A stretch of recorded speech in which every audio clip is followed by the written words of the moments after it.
Not your average tabletop. Woohoo! Welcome back to Not Your Average Tabletop. I'm Zach. And I'm Mac. And today we're going to talk about our top 10 games to travel with. Yeah. And with that, we kind of used a couple different scenarios. So yeah. I would say we're just kind of doing 10 games. We're not really. Yeah. We have them in an order, but it's not really. Yeah. It kind of depends on the situation. Right. It's kind of a balance, traveling with your spouse is one thing, traveling with 2 or 3 other people maybe is a different thing, and then of course there's by boats, planes, trains, and automobiles. So depending on what you have how far you're traveling. Right. Depending on what you have room for too, some of these could vary. So I think we've got a good mix, a good balance of kind of smaller, easy to pack games along with like bigger group games maybe too that are easy to bring along. So kind of keep in mind that's what we're looking for, but there are certainly great options. And if you have like specific, situations where maybe it's one-on-one or something like that, and you're wondering what we'd recommend, if anything different from our list, we'd be happy to answer those down in the comments below. So, yeah. Go ahead. Yeah, let us know. But right off the bat, we'll talk about 2 of the snub game. I picked Coloretto. I think that should have made the top 10, but you do not like the game, apparently. It's just not my favorite, and if I think about traveling, it's like we're going somewhere for kind of an extended stay. We're going to the rainforest. And so I'm like, is this a game that I want to play multiple times? No. I'm not going to play it that often. Yeah. Are we bringing 10 games with us? Probably not.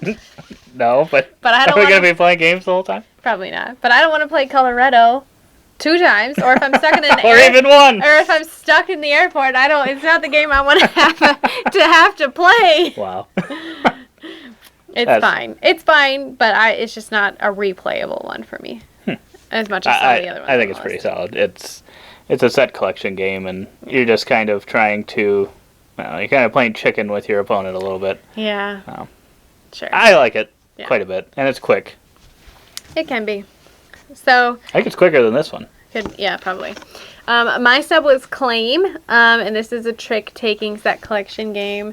It's different than other trick-taking games, and you don't respect that because it's not just taking a card. It's like there's 2 rounds. You're like taking cards, and then the cards you take, you have to then play the next round with, and then depending on how you did the first round to set yourself up, you might get a good set collection at the end, or you might not. And so you're trying to put yourself in a good spot after round 1 for round 2. And I just think that's really, really cool.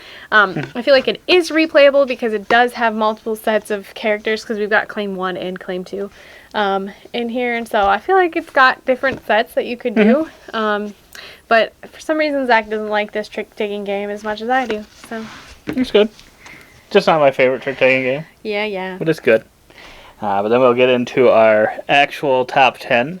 And first off, we're kind of cheating. We're just saying a deck of cards. Yeah. So, if you've got any card games that you like to play, that makes it just an easy thing to do. And you can play so many different games. I feel like we could learn more card games, and we just never have, really. Yeah. Because I'm sure there's a lot of solid games that we could play. We don't actually play that many card games. No. I would say cribbage is probably one that I play the most. Could we play cribbage without the board? I think you can. You just have to write the score down. Is it 1 deck of cards or 2? It's just 1. Okay. You could play it without a board and stuff. But there's a lot of. I know they have books of hundreds of card games or 52 whatever. card games. Yeah. So I'm sure we could find some that we'd really like in there. Like I said, we don't really play that many, but it's a solid thing to have a bunch of options if you really like to play card games. And you could Google it quick too and find some different ones. But I think we know enough. Like we play Kings in the Corner, Crazy Eights, Up and Down the River. We play some variation of. Golf we play some variation of. So solitaire is always solid. So I think it's kind of a cheat one, but it's one I know a lot of people probably when they grow up play a lot of. If they're interested in games in general, they've probably played some card games with family. And if you're from the Midwest, like we are, it's like coffee and cards at the end of any get-together. So and that opens it up to different player counts too. Hearts, we can play that. So then we've got this one, which is one we've gotten recently, Long Shot the Dice game. And I thought this is a good, probably larger group game.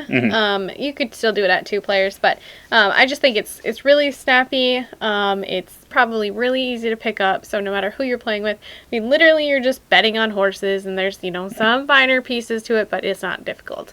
So I think it's just a good one to bring out, and you could probably play it a couple of times and not get bored of it, just because the enjoyment of the horses and who's going to win and all that kind of mess. So Right, yeah. And this is the first of probably a genre that I would say is probably lends itself best to travel games, and that's the verb and write genre of games.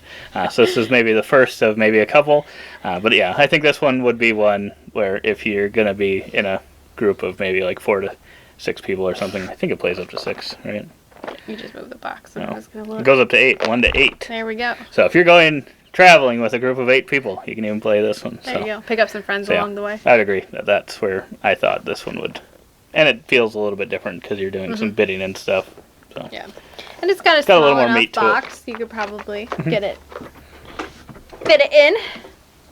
This one is one when you're with your spouse, probably, 'cause it's a 2-player only game. And we actually did travel with this one a couple of years ago. We brought it to a wedding we went to a couple hours away. So we did. Played it on a hotel table. Yeah. Because it doesn't take up too much space, but it does take up enough that it wouldn't really be one you could play on a plane or something. No. So you could probably find a place in an airport to probably play it, I'm sure, but you might have to look around a little bit. But And you probably don't need to bring the whole box on this one. You really just need the cards and the stuff. There's a board and stuff. A full board? Or is it just the skinny board? The skinny board. Yeah. But yeah, you probably could, but Probably I is think better, I guess. I think they pack it in the box pretty well. I don't know That's that true. you'd have to, but you could slim it down a little bit more. Yeah. But no, I really like this one. Me too. It's a really solid game overall. It's tug of war, kind of going back and forth with multiple victory conditions. So Right, you and I kind think of have that's to be why watching out for all of those. The variability into so those cards and those scoring conditions for me is why, it makes like a great replayable one that I'm not afraid to play multiple times in like a week if needed. Is that because you typically win, or have you won Coloretto, Maggie? Is that why? No, but I don't think that's why. Just because you whooped me at this one? No. Is that why? I mean, I guess I think really you won last time we played it. Probably. It's probably the first time I won. Yeah, but I have typically.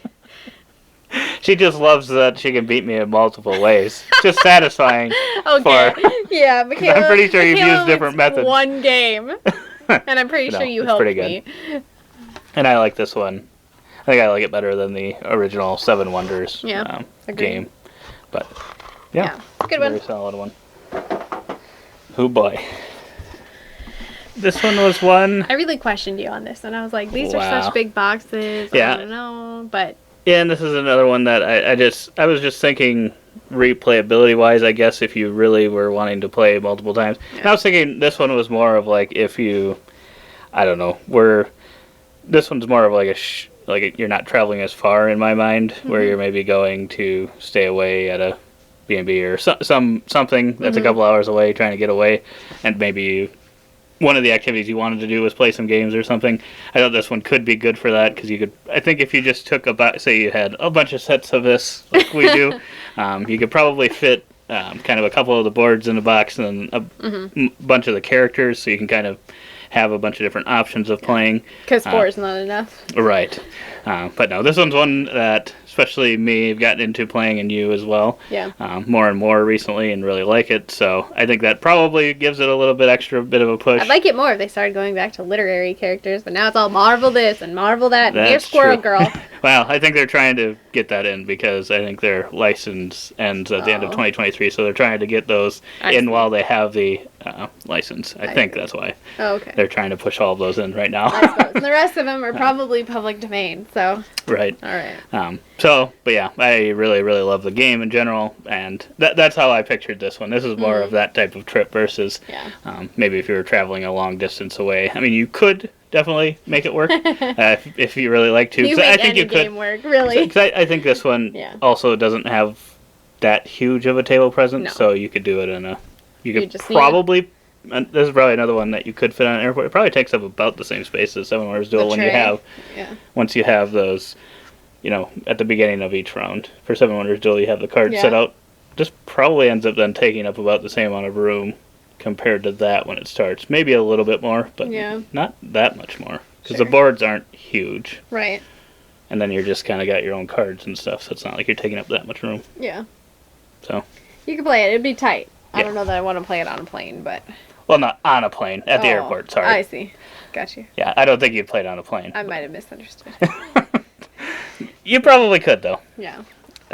No, I think that's a good one to just bring and have, because it's easy to pull out, and it's easy, if you get interrupted or something, it's not like the end of the world or anything either. So. Mm-hmm.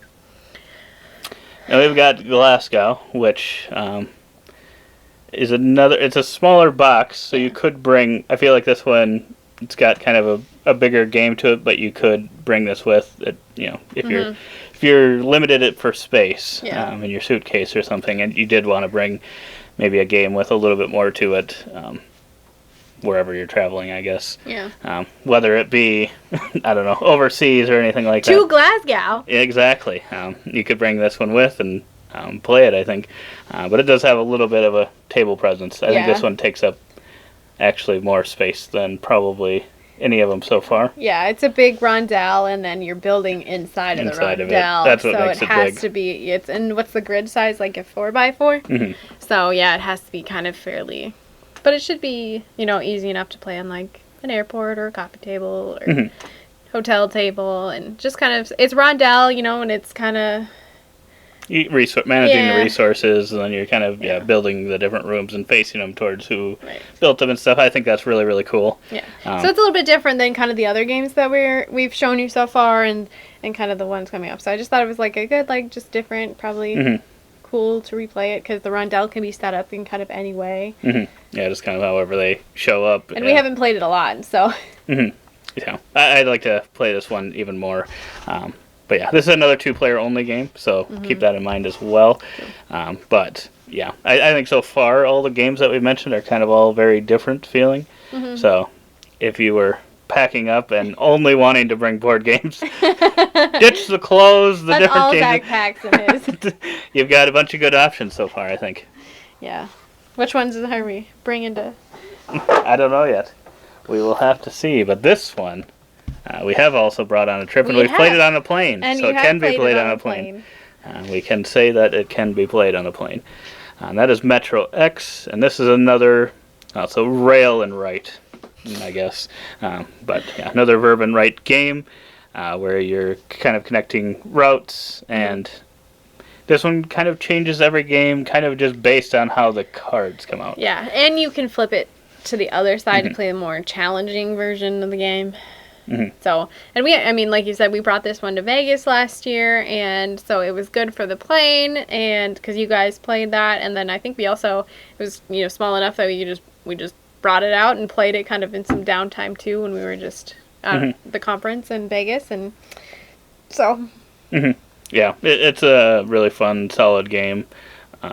I'd recommend it if you tend to like verb and write games, and you haven't heard of this one or tried this one, I'd look into it. It's got a different kind of thinkiness to it. It does. But I think it's also got a frustrating part to it as well, depending on how your mind works. If you're like me, you probably will play this wrong multiple times until you get it right. You just keep barking things off. Yeah. Oh, Maggie. Whoops. Can't believe you. Okay. Well, I'm surprised you let this one slip. Well, I was like, this is a big box, and I'm like, I don't know how I feel about that, but I was like, we haven't played this one a lot, but it's super easy. It's good fun.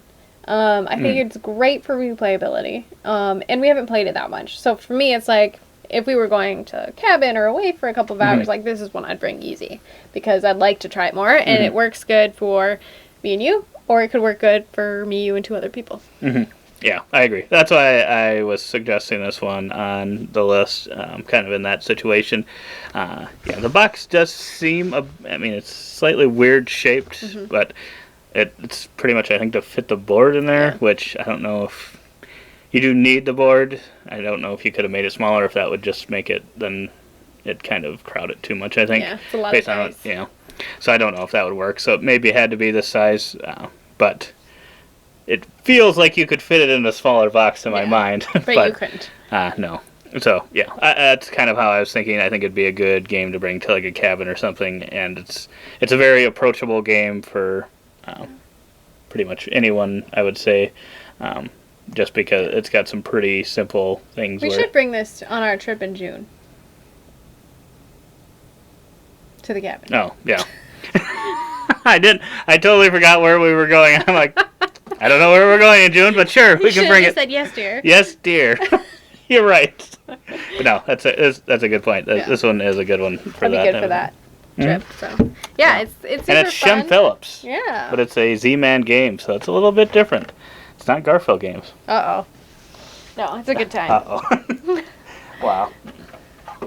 Dice are all neon-y. Ooh. All right. Port Royal. This one's mine. Zach doesn't like this one as much as I do. I do like it. But this is another kind of big group game, so it can play 2 to 5 players, so not like huge, but enough. We probably wouldn't bring it if it was just you and I.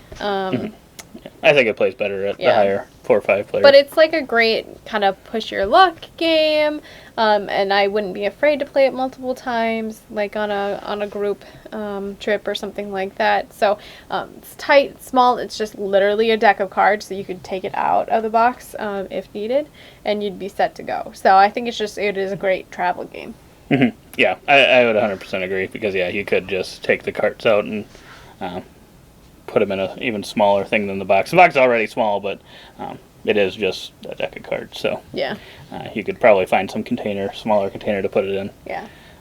Yeah, I would say it is solid for that. But yeah, at the same time, I would say I would only do this if you had a group of at least 3, if not 4 or 5. Yeah, it's not as good with just 2 players. So. Mm-hmm. But it's good. Yeah, it is, and it's one of my favorite games too. Oh boy, it's in my top 50. I got Rolling Realms. Rolling Realms. From Stonemaier Games. Yeah, and I put this on here. Well, you had it on there, but I agreed with your assessment on it. I haven't played this game very much, but I think that this one is good at me and you, or me, you, and 4 other players, because it can play up to 6. Mm-hmm. And I think it just comes with so much variability. There's so many packs. There's so many things you could play that this is one that I would absolutely throw in a suitcase. Or I suppose I don't really even know if you. In all honesty, if you know how many people are going, you could just bring that 2 many of copies of each card because there's enough for 6 players, and then like you said, there's been a lot of promos for different games. So this one's kind of a Verban right where it's kind of meta, where it's got all I think the base one comes with kind of all the Stonemaier games at that time. Yep. And kind of just different little mini games, so to say. Filling out 3 of them at a time and doing things that kind of feel like the base game, but now they've come up with promos for their other newer games, plus kind of some games that aren't theirs at all. Yeah. So that is cool. But you kind of get 6 cards of each game then for the 6 different players. So you could narrow it down to just 2 of each if you knew it was going to be 2 people or 3 or 4 or whatever. And what I really love too about the promos, and I've only played like once, but like there's an element kind of like, I wouldn't say worker placement, but there's like polyomino shape, there's like a set collection like on the cards we played with, so it kind of incorporates some of these mechanisms on kind of a miniature level, so it kind of gets the feel along with the different promos of being a different game. And so to me, I'm like, I haven't played this a whole lot, but I'm like, for only playing it one time and recommending it, I feel like it says a lot about it, because for this category, but I'm like, throw this one in the bag, let's go. Yeah, I think this one kind of like Metro X, you probably could play on a plane. We haven't, but I think you probably could. Yeah, it's only 3 cards. Just as long as I don't know. I think if I was traveling with it and I was putting it down, I don't think I'd bring the big dice. I think I'd probably bring 2 smaller dice. Aww. The big dice are the fun part about the game, but they're very big. They are big. So I don't know if I'd bring those, especially if I was going to play it on the plane. Yeah. Because then I don't know how easy it'd be to We'd control. We'd have to bring a dice tray. Yeah. One of our snappable ones. That's true. So maybe you could. Yeah. We'll see. Yeah. Rolling Realms. But then the last one.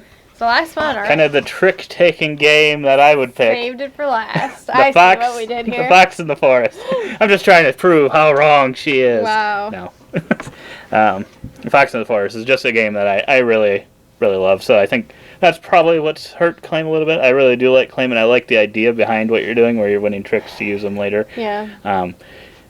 But this one, I don't know. It's just so solid every time I play it. You can, yeah, I don't know. Just all the abilities on the different, I think it's odd numbered cards.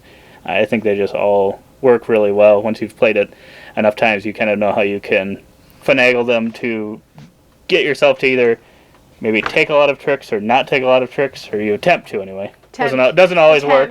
Yeah. But yeah, and then you played however many points, and it feels like most of the time you could potentially get back in it even if you were behind. Mm-hmm. Because I think there was one where I was ahead by quite a bit, and then you came back and won. So I did. It is a game where you can come back. So yeah, I don't know. I mean, I agree with you. I just felt like for this category, Claim had a better replayability than this. I can't say this is one where like I'd want to play it multiple times, especially what if we didn't have lost. Claim 2?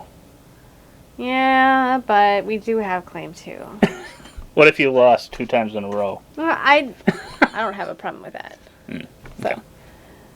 But yeah, no, Fox in the Forest is great, and I think it's a great compromise for us to bring. Mm-hmm. So yeah, I would agree.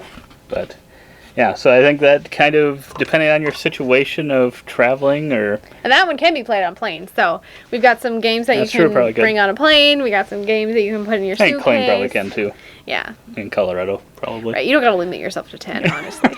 Right. So yeah, I think that gives you a good combination of kind of games for different situations of traveling. Yep. I know I feel like there are very different versions of traveling, depending on what you're doing.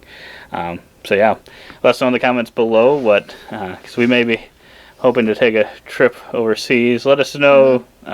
We've got maybe in the comments below. We've got a road trip this summer, and we got probably a shorter road trip this summer. Yeah, very short. And then, maybe looking at going overseas next year, and probably a trip to Florida, somewhere in there. Probably. So yeah, let us know if there's other games, based on these ones. If you've played any of these, if you think there's any other good ones, especially for playing on the plane. I feel like those are kind of some of the best ones. Yeah.